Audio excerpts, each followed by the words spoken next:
Hello everyone, welcome back to our channel. Today we are going to discuss about current electricity. First of all, we are discussing what is the electric current. The flow of electric charge is called the electric current, and where we are using in our daily life. Without current, we can't imagine the situation. Suppose without current, we can't survive also these days. For refrigerator, for power illumination of that lights, any electronic device, even lift, and all these depends on that electricity only. But how can we get the electric current? But in our, suppose the water is flowing in the river, it is producing the river current. Because of the heat also, what happens, the charge carriers are moving, it is producing the current, that is called the thermal current. But like that, what is the transient current? Because of the movement of the charges in that conductor, isolated conductor, we are getting that current. So whatever that current, how to define that current? Generally in this chapter we are going to discuss about what is the resistance and what is the current, what is the battery and what is the use of the battery of that one, what are the Kirchhoff's laws, what is the potentiometer and what are the uses of the potentiometer, we are going to discuss in this chapter. First of all, in this chapter, what is the electric current, but how can we generate the electric current, that is the another thing. First we can go through the what is the electric current, the rate of flow of charge, the rate of flow of charge through any conductor across the cross section of that one is called the electric current. Otherwise, charge per unit time is called the electric current. Look here, when we can go through the electric current, it is represented by I. It is represented by I. Charge per unit time. Charge per unit time is called the electric current. Charge per unit time is called the electric current. Suppose this one is there. This is, even we are holding, we feel this is iron conductor. We are holding this one, what happens? We won't get any shock here. Same thing here, when you are observing any point, two things are there.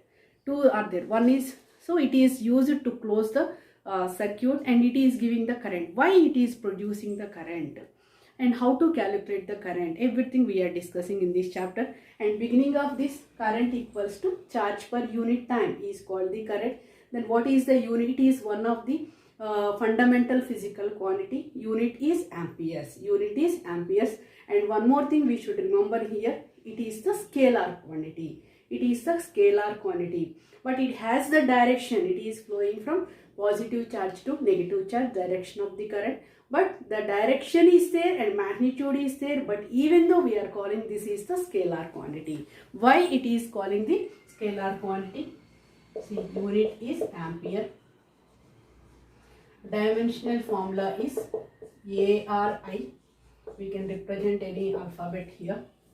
Then it is a scalar quantity. It is a scalar quantity. Why? It does not follow the parallelogram addition of vectors. It does not follow the parallelogram law of addition of vectors. Suppose this current is I1 and this current is I2. And here after this junction you can say this is I1 plus I2. We are not considering the angle between these two. That's why this is does not follow the direction. It is having the direction, but the thing is it does not obey the parallelogram law of addition of vectors. That's why this is the scalar quantity. This is the scalar quantity. Then instantaneous current. Like instantaneous speed, instantaneous of this one, instantaneous current.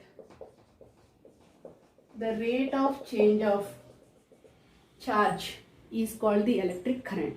We are calculating the charge within fraction of seconds at particular spot, at particular instant. That current is called the instantaneous current. Current at particular instant is called the instantaneous current. We can take limit delta t tends to 0, change in charge by time interval. It should be right d by dt of charge also. The rate of change of charge is called the instantaneous current. Now we are doing one problem here.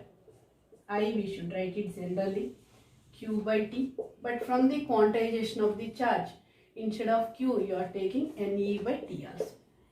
N is the number of electrons and E is the charge of the electron, 1.6 into 10 to the power of minus 19 coulombs. Suppose if N equals to 2 into 10 to the power of 19 and time equals to 4 seconds. How to find out the current in this case? So N is 2 into 10 to the power of 19. To charge of the electron is 1.6 into 10 to the power of minus 19 coulombs per time is 4. So this one cancel. This is 0.4 amperes. 0.4 amperes. So don't stick only if you know the charge and if you know the time, we can find out the current. If you know the number of electrons and time also, we can able to calculate the electric current. Based on instantaneous current, we discuss some problems how to find out the current if you know the charge and how to find out the charge if you know the current. Already you know that differentiation is representing a part of the system and integration is representing entire system. How we are discussing and how we are doing these problems? Look here, we know that I equals to rate of change of charge. We are calculating the charge with respect to time. One example problem we are taking, if Q equals to 4t square plus 2t plus 6. Find I at t equals to 1 second. How to find out this one? I equals to d by dt of 4t square plus 2 into d by dt of t plus d by dt of 6 we are taking. Then I equals to, here 4 is the constant, t square is the 2t plus 2 into 1 plus this is the 0. But they have given we should find out the current at 1 second. So 8t plus 2. I equals to 8 plus 2, 10 amperes. Like that we should find out the current when they are giving the charge like that.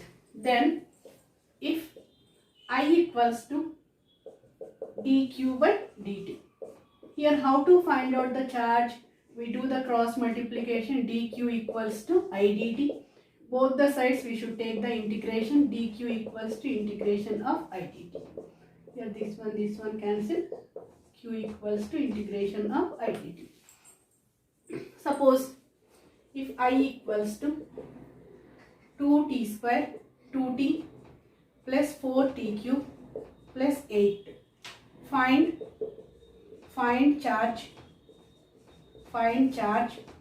from t equals to 0 seconds to t equals to 1 second. So here we should find out the charge. Directly you can do the integration, 2t plus 4t cube plus 8 into dt. But the limitations are 0 to 1 seconds, t equals to 0 seconds and here t equals to 1 second. So q equals to 2 into integration of t is the t square by 2 plus 4 into this is t to the power of 4 by 4 plus 8t. But limitations are 0 to 1 second. This one cancel, this one cancel. First you should apply the upper limit. Instead of t we should write it 1 second. So q equals to 1 plus, anyway you are writing 0 means no value here, plus 1 to the power of 4 plus 8. Here also charge equals to 10 coulombs. Like that if you know the current, we can find out the charge. If we know the charge, we can find out the current. These are the applications of the current.